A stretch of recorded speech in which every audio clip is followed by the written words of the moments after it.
So I thought I would look at some of these Rivers criteria for COVID-19 because this is the most relevant thing to what's going on now and what I've been mostly spending my time studying and talking about. And it would be very easy to apply these to the papers that have described COVID-19, which, by the way, is based on the original SARS coronavirus. So these are the three papers that have been published on 1, 2, 3. And then the fourth one is a group from Canada that has reported to some news media that they have also isolated this COVID-19 virus, but they have not published yet. So there's much less information about their specific methods, but there was enough to know what's going on. So let's look at, so out of what I found is that none of the studies met the first three criteria. No studies tried to address criterion 4 or 5, which is inoculating the isolated particle into a healthy host and causing the disease, or re-isolating it from that person. So this was just not done at all, not attempted.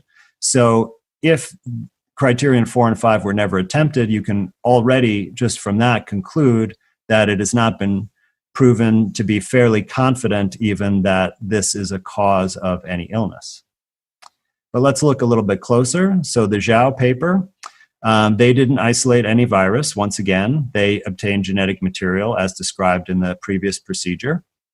Number 2, they did not cultivate in host cells. They used, once again, Vero cells and this other HUH7 cells, but they only did this in 1 out of the 7 patients, and they did not prove filterability.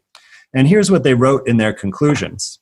This study provides evidence of an association between the disease and the presence of the virus. However, there are still many urgent questions to be answered. We need more clinical data and samples to confirm if this virus is indeed the etiology agent for this epidemic. And etiology means cause. So basically they said, we need more studies to prove causation. This only provides evidence of an association. And there's still many questions to answer. So the authors of this article were very honest and understood the limitations of their research methods and put an appropriate conclusion. They did something else interesting, and I want to just talk about the genetic material for a moment, because this is what they really say is the reason why they've identified it, and it's also the reason or the basis for developing this diagnostic test. The RT-PCR test is basically just tests this genetic sequence.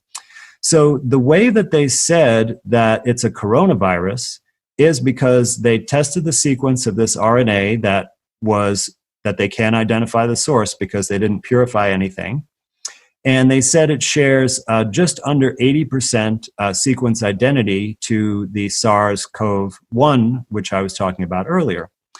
Now, 80% may sound like a lot, but I did some digging and found that humans share 96%, so 16% more of their genetic sequence with chimpanzees.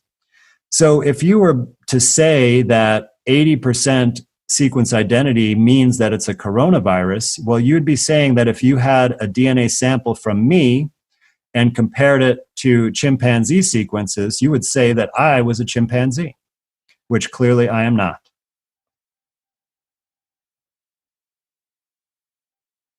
So let's move on to the next of the 3 papers. So the Zhu paper, once again, no virus was isolated. They obtained genetic material. They didn't cultivate in host cells, and this time they used lung cancer cells. Now, they don't call it that in the paper. What they say is that they are lung epithelial cells taken from biopsies of lung cancer patients.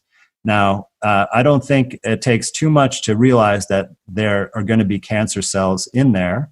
And one thing that we know about cancer cells is that they make lots of exosomes. So this would provide particles that could be seen under the microscope and confused with other particles. And once again, they did not prove filterability. And this is what they said in their conclusion. So once again, an honest author. Although our study does not fulfill Koch's postulates, so they acknowledge that outright, our analyses provide evidence implicating 2019 nCoV in the Wuhan outbreak. So we have association and we have implication. So this is nowhere near causation. This is preliminary findings that basically suggest that you need to do some more studies and actually apply the Rivers criteria if you want to prove causation. Now, the third paper is a little bit more problematic, but I'll get to that in a second. But if you look at the methods, once again, they did not isolate any virus. Once again, they did not cultivate in host cells. They used vero cells and antibiotics and did not prove filterability. However, I want to describe the McMaster team first because, like I said, they don't have a published paper, so I can't say a lot, but they did describe their methods a little bit on their website. And once again, they did not isolate a virus, and they also did not cultivate in host cells. They're using some other kind of mammalian cells, which is the same procedure every group is using. But back to the Kim paper, because the Kim paper has something really problematic. And this doesn't come from the conclusion, it comes from the introduction section.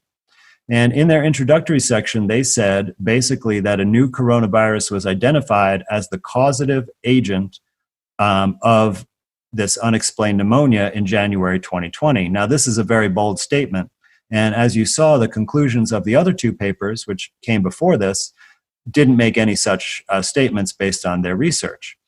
So this is reference number 7, is where this declarative statement about it being a causative agent comes from. And that reference is listed at the bottom of this slide. And interestingly, it's not a study that is trying to isolate or identify a virus. It's a study that's looking at the full sequence of the genetic material of this so-called virus and comparing it with evolutionary analysis. So in other words, with other species or viruses, sequences found in other species. So in other words, the science of that article would not be able to prove anything about causation.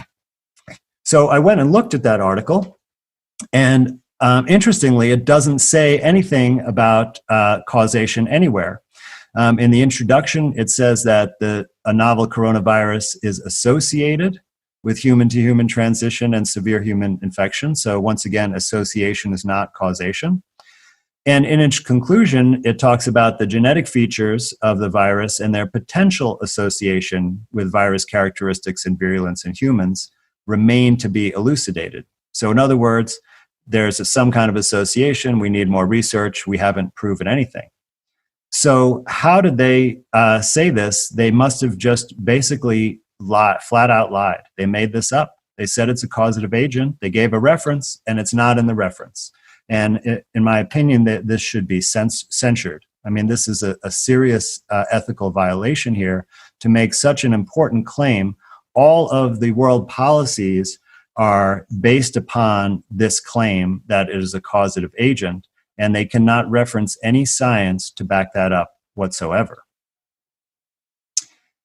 If we go on and look again at that McMaster University article, which is on the university website, they also make a bold claim, perhaps following on Kim's paper, saying that this new coronavirus set in motion the pandemic. So that's even a bigger claim than it being the cause of an illness. So you see, once a rumor is put out there, then other people are going to adopt it, and then it's going to become in people's minds the truth, even though there's nothing to back it up. So just to summarize the whole rumor mill thing, we have the papers that actually did the studies, and they claim that there's an association or an implication of the virus in the illness, far from any declarative statement about causation. Then in the third paper, it was changed to causative agent, and then it was changed to set in motion the pandemic. So stronger and stronger statements. And no evidence was provided at all to back up those statements. Just flat out lies. So I'd like to conclude from everything I talked about that one, despite the claim of satisfying Koch's postulates, not one of the 6 Rivers criteria was met for SARS. Not one. That's in 2003. None of the Rivers criteria were met for COVID-19, except possibly specific immunity, the least important of the 6 criteria. And rumors and lies placed COVID-19 as the cause of a pandemic with no proof whatsoever. Just want to highlight the players here. And please do connect with me at my website, andrewkaufmanmd.com. Thank you so much for your time, and I'll see you next time.